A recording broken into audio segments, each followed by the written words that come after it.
Hello dear students, welcome to my channel Excel in English. Today we are going to read a deeply touching poem called I Cannot Remember My Mother from your Class 9 English textbook Kaveri. Let us quickly go through some important facts before we read the text. This beautiful poem is written by the great Indian poet and Nobel laureate Rabindranath Tagore.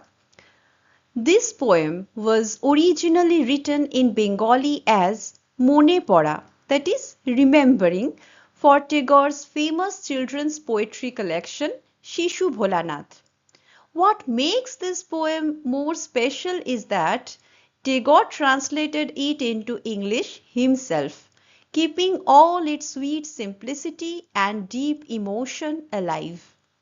Now there is a moving reason why this poem feels so real, because it reflects Tagore's own life.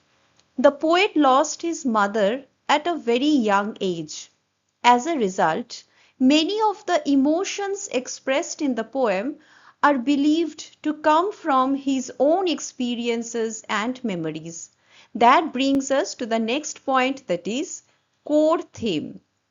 At its heart, this poem is a story of a little child who cannot clearly remember his mother's face. But even though his mother is gone, he can still feel her loving presence everywhere around him. How does he feel them? Through the magic of senses. A gentle familiar tune reminds him of the lullabies she used to sing.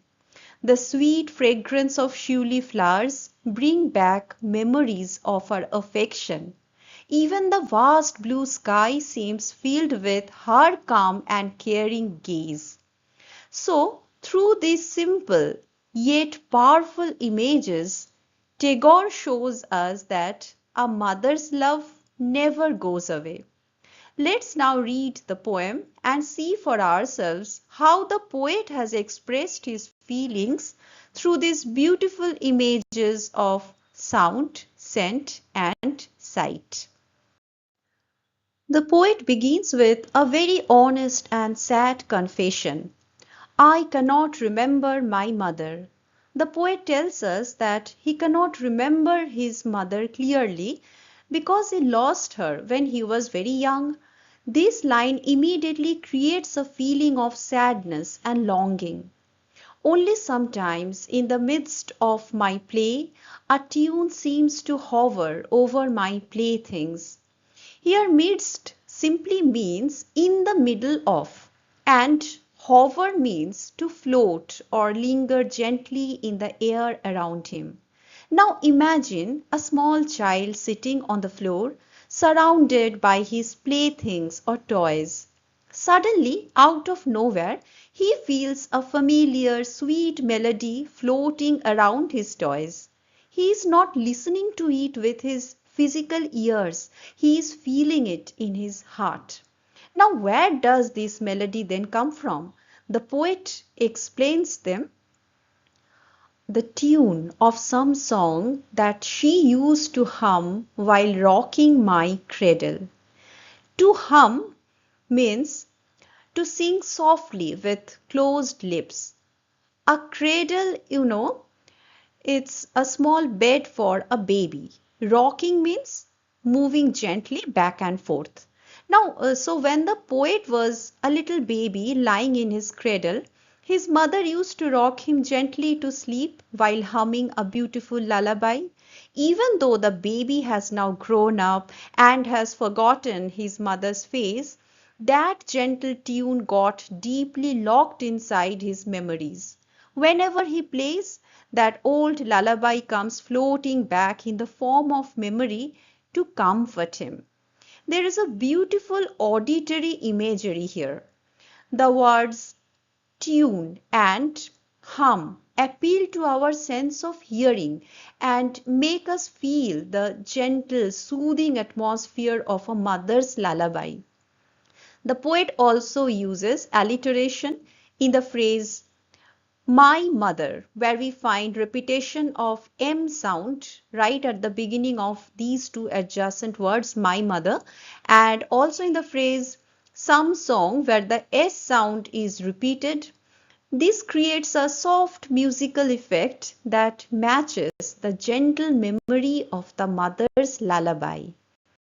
Let's now move on to the second stanza of the poem.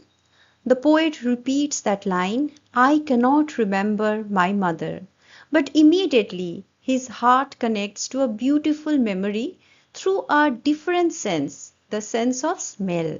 He says, but when in the early autumn morning the smell of the shiuli flowers floats in the air, here the poet introduces a special moment.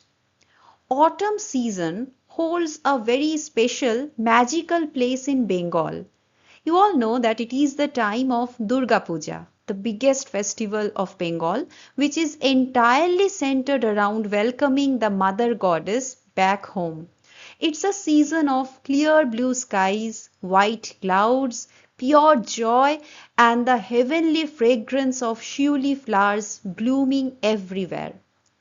Now, shiuli flowers are a type of small fragrant flowers with orange stems that bloom in autumn. They are also known as coral jasmine. You can see the picture of the flowers here.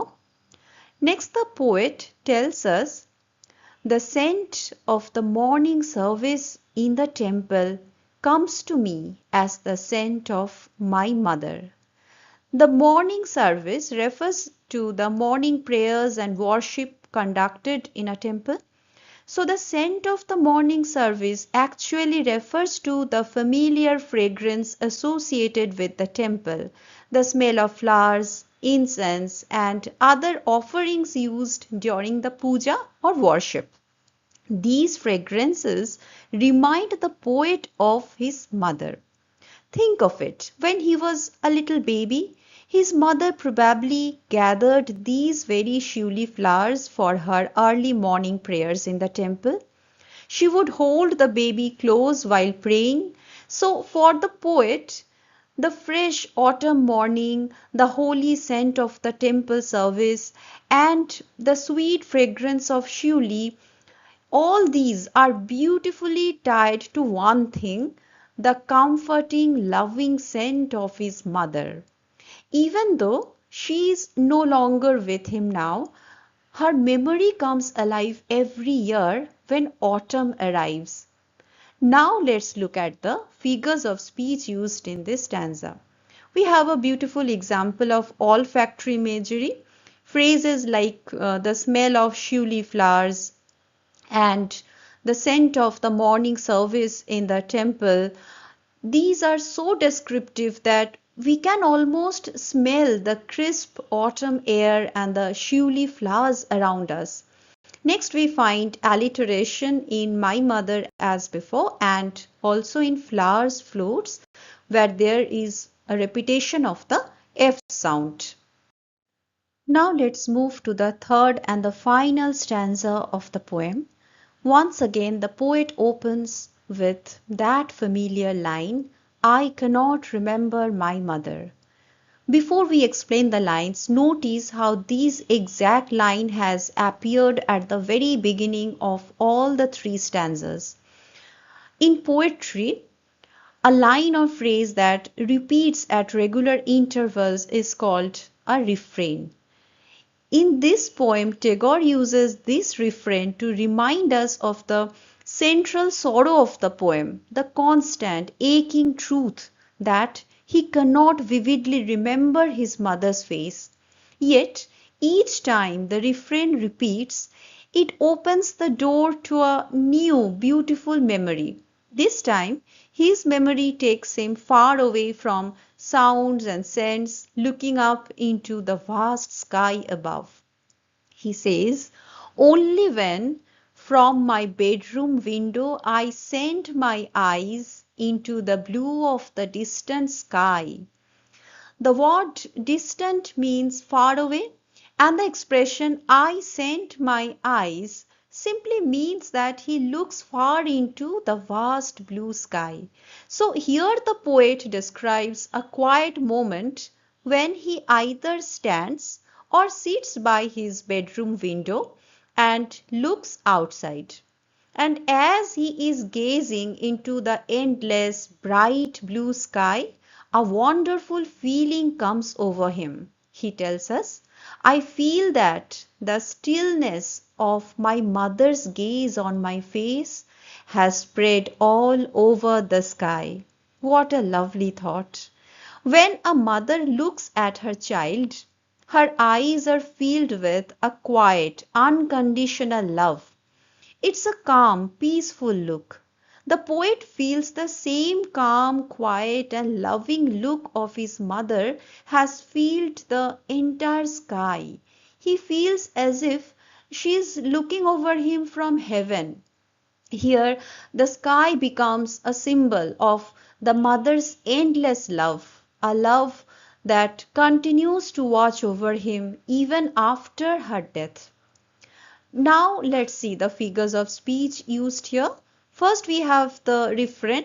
As we discussed, the line I cannot remember my mother repeats at the start of every stanza to emphasize the poet's inability to clearly remember his mother.